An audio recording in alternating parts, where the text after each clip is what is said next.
welcome to Lifestyles of the Strange and Exotic Random Book Review. And this is another ancient Egyptian book. Seeing a theme here. And this is The World of Mythology, Egyptian Myth, a treasury of legends, arts, and history. And I think this one came out of the kids section too. And it's another one that delves into Egyptian myth in an intelligent, fun way. In The World of Mythology, Egyptian Myth. The World of Mythology series. Oh, it's a series. Ooh. Yes, because I think they did like Rome and other cultures. Introduces the myths of the world's greatest civilizations. The people of ancient Egypt worshipped numerous gods and goddesses, from local deities to the supreme sun god Ra.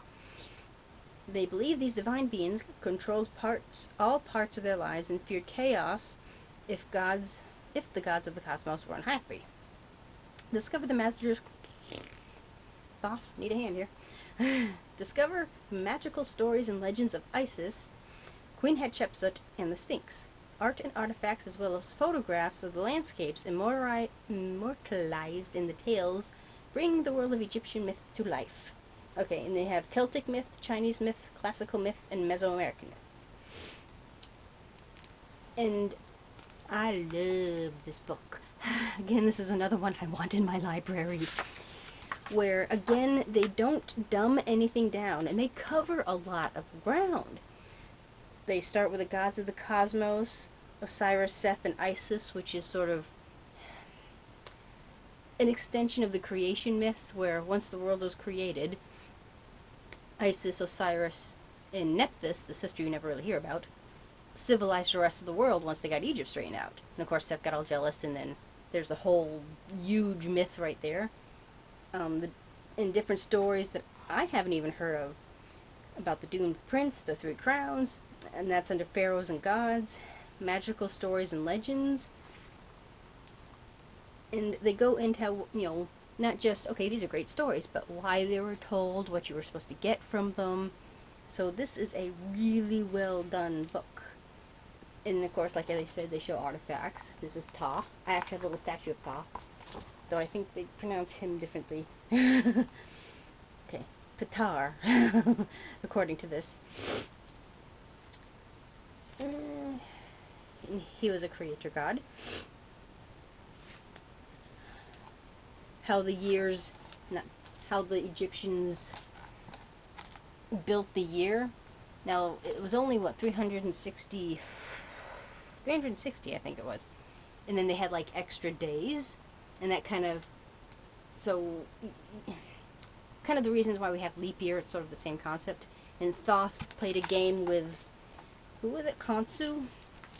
Because Nut couldn't have, she was forbidden to have children, so Thoth, who's one of my favorite gods, by the way, played a game with sort of the keeper of the moon and kind of gained those extra days. You'd have to read these stories. I can't do it justice. Okay. I'll just read you this little blurb then. Ra curses Nut.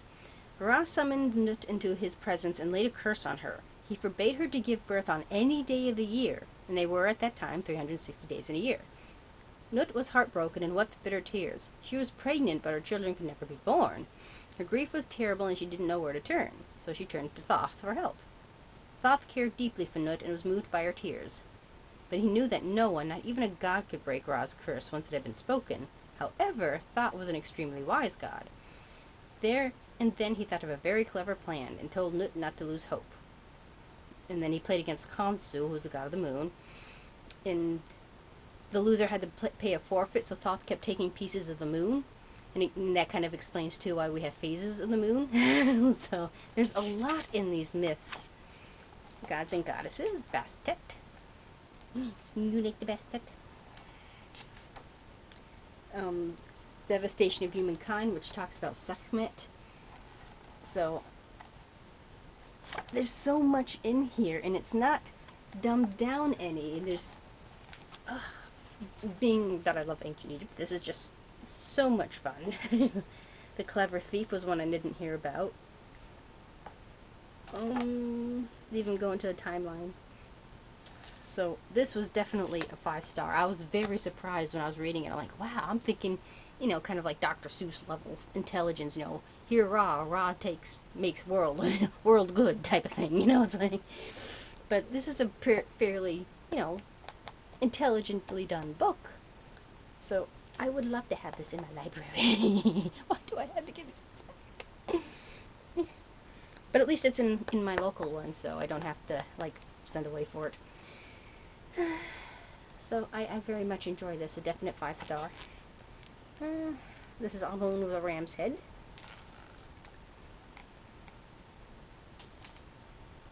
And it's not like garishly done or anything like that. It's a very fun read.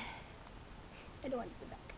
So that is my giddy review of Egyptian Myth, A Treasury of Legends, Art, and History by Anne Kramer. Thank you for watching.